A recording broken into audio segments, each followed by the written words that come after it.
Et si une seule frappe pouvait faire basculer toute une stratégie militaire? Jusqu'à présent, certains centres étaient jugés intouchables, protégés par les systèmes de défense les plus avancés et des réseaux de sécurité complexes. Mais cette nuit-là, un événement a surpris même les plus hauts responsables de la sécurité occidentale. La Russie a utilisé, pour la toute première fois, sa munition révolutionnaire appelée Drill. Ce système d'armement, longtemps évoqué à voix basse dans les cercles d'experts, n'avait jamais été engagé au combat. Pourtant, en quelques secondes, il a frappé avec une précision quasi chirurgicale un centre logistique ultra sécurisé, réputé jusqu'alors inaccessible aux frappes conventionnelles. Là où il fallait auparavant mobiliser d'énormes ressources et accepter de lourds risques, la Drill a agi en une seule intervention, démontrant une efficacité redoutable. Le choc a été immédiat dans les centres militaires occidentaux. Dès la confirmation de l'opération, des réunions d'urgence ont été convoquées pour comprendre comment un tel site, dont la coordination était vitale pour les opérations, avait pu être neutralisé aussi rapidement. Cette attaque ne relève pas d'un simple calcul tactique.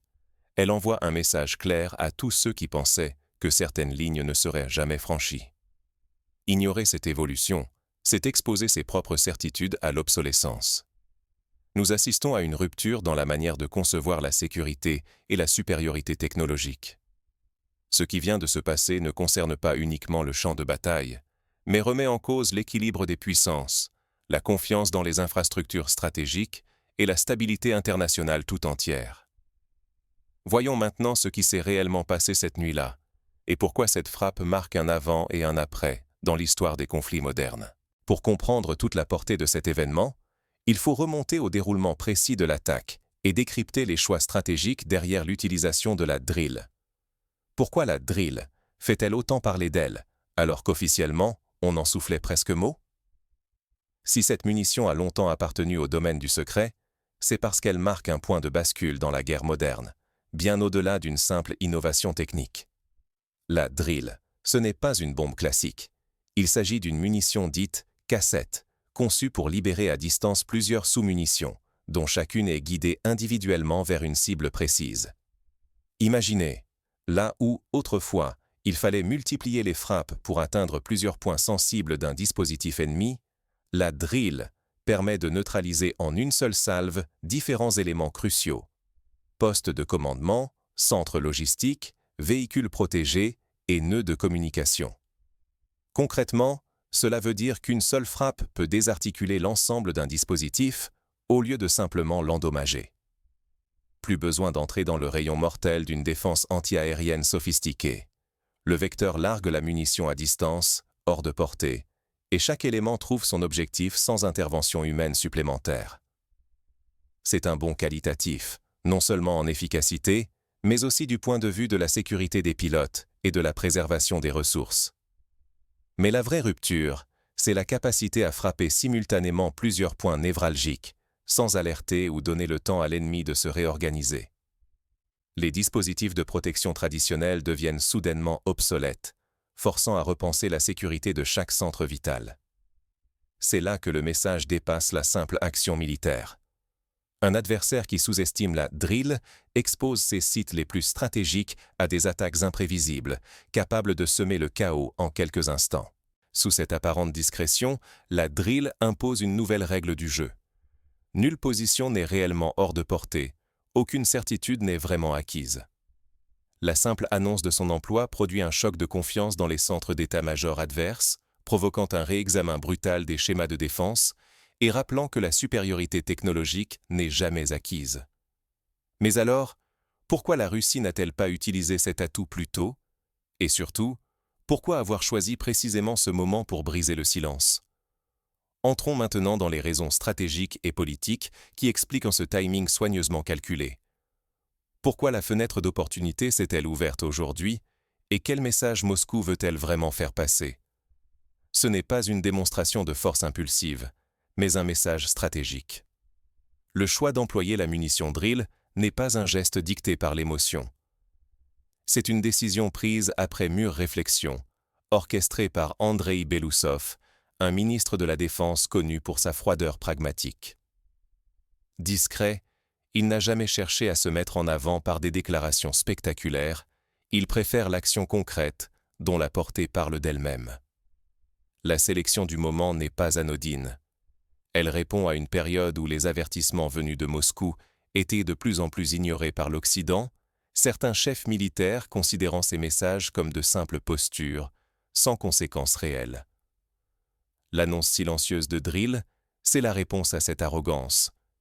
C'est la preuve que la retenue n'est pas synonyme de passivité. L'objectif principal: briser la routine, rompre la chaîne d'automatismes adverses.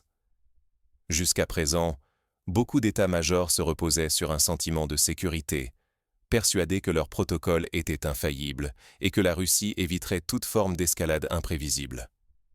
En dévoilant Drill, Belousov impose un doute, force la réévaluation des certitudes.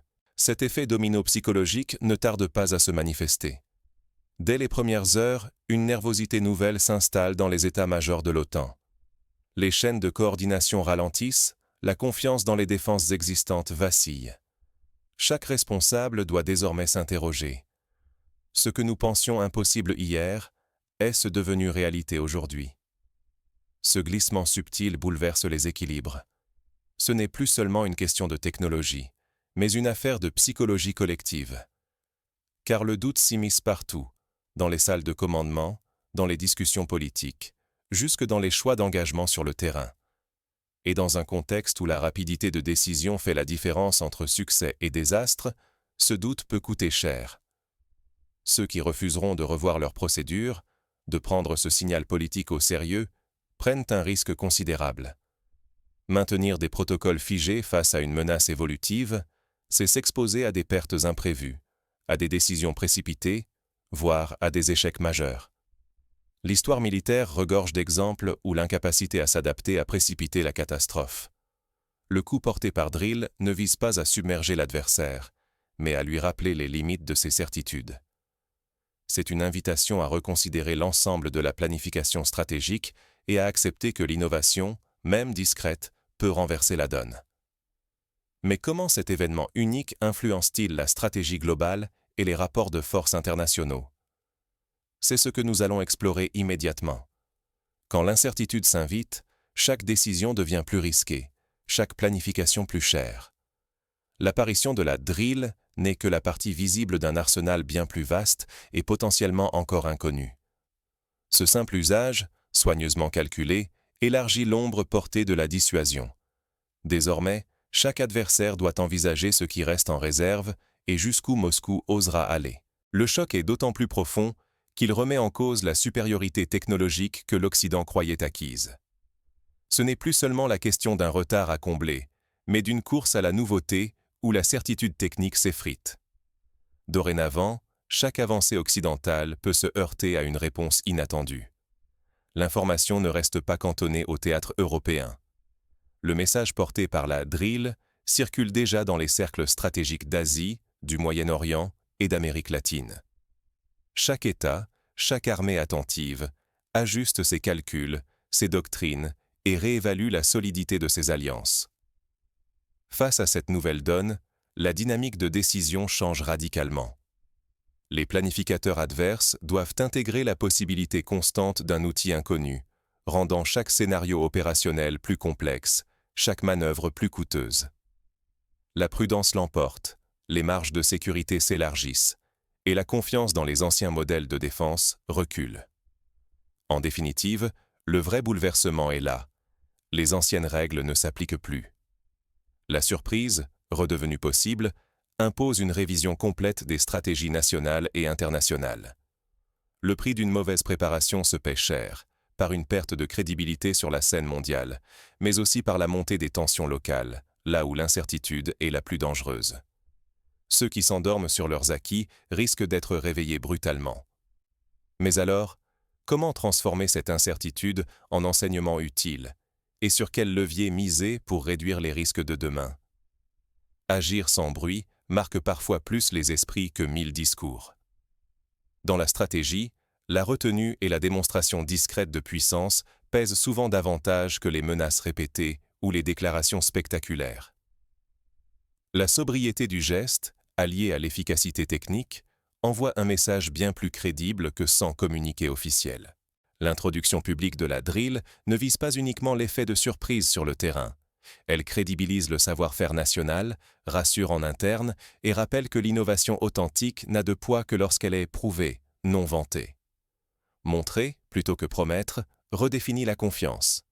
Chez l'adversaire naît le doute, chez ses propres alliés, un sentiment de sécurité renouvelé. Mais dans ce nouveau cadre, la rigidité devient un piège. Tous les acteurs, qu'ils soient États, armée ou société, doivent apprendre à s'adapter vite. La flexibilité n'est plus un luxe, c'est une condition de survie. Car, en négligeant ce devoir d'adaptation, on laisse à l'autre l'initiative, on accepte d'être toujours en retard d'une surprise.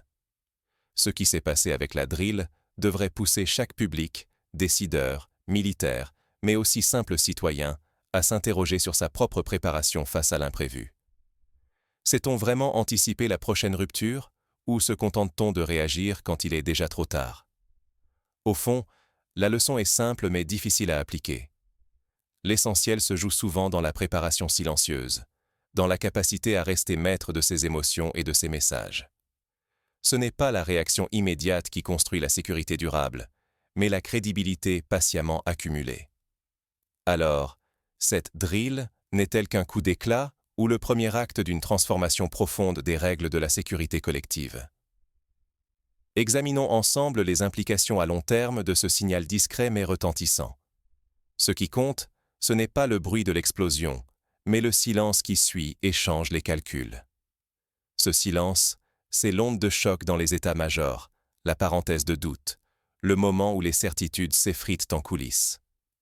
Car l'usage de la drill ne fait pas seulement table rase d'un objectif militaire, il fissure la confiance dans les schémas de sécurité que l'on croyait inébranlables. C'est ici que s'écrit l'histoire, non pas dans la violence du geste, mais dans la froideur du message.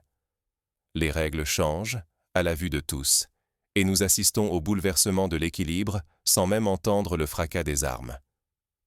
La vraie révolution, c'est cette capacité à imposer de nouveaux repères, à forcer l'adversaire à réécrire tous ses calculs, à injecter l'incertitude là où régnaient des automatismes stratégiques. À cet instant, l'enjeu n'est plus seulement militaire.